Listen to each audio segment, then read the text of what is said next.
Hi, we're glad you tuned in to lookingforlove.org.uk.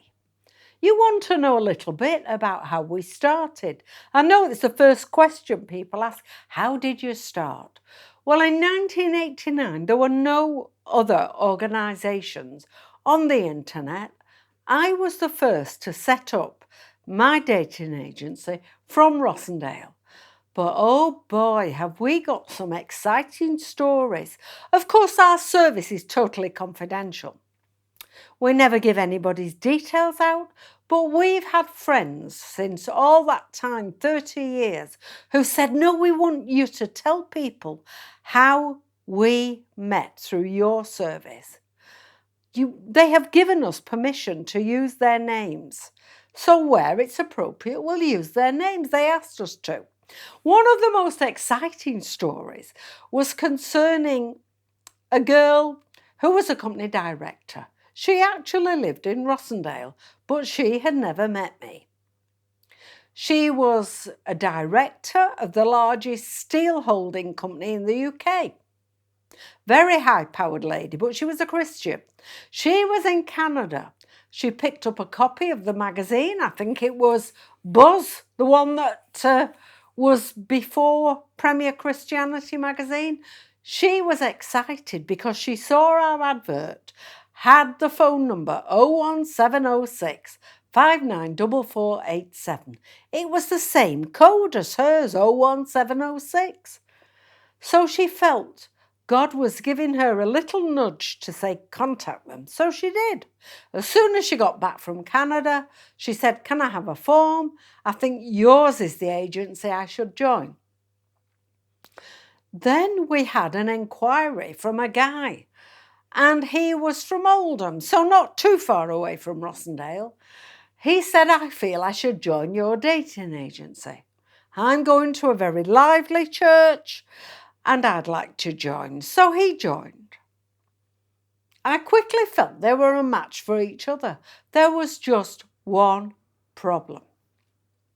It wasn't the fact that she had kids. It wasn't even the fact that she was divorced. He was divorced, and he was open to meeting people with kids because he'd got some. He was a very high-tech guy.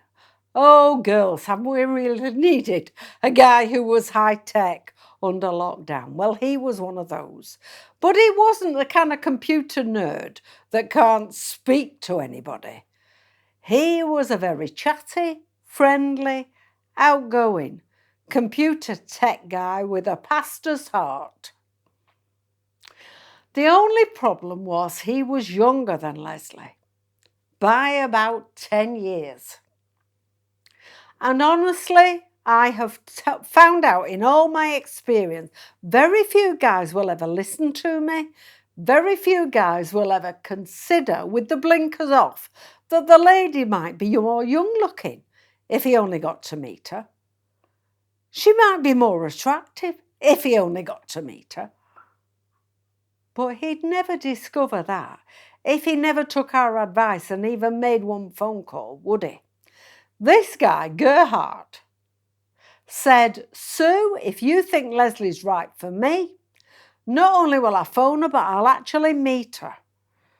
Well, that was a revelation. He was the first. So he met her. They very quickly decided, within about 3 weeks, I think, that God had a plan for them to be together. So they got together. They married very quickly, within 3 months. And then they felt another nudge from God. This nudge was, I want you to go and plant a new church, a vineyard type church, a lively one, not a little Church of England that a few old ladies go to, not a Brethren church where you might have 3 ladies wearing hats. Oh, it was going to be a lively one, a vineyard one, a New Frontiers one, an audacious one, a Bradford Life Church one. But God sent them to Fuerteventura in the Canary Islands. Don't ask me why 25 years ago they got the Canary Islands and I'm still here in rainy Rossendale. Oh, I do know. It was so that I could be talking to you today. And don't you think we want to do it all again for you? Of course we do. Just send in your form. Contact us 0750 10 20 100.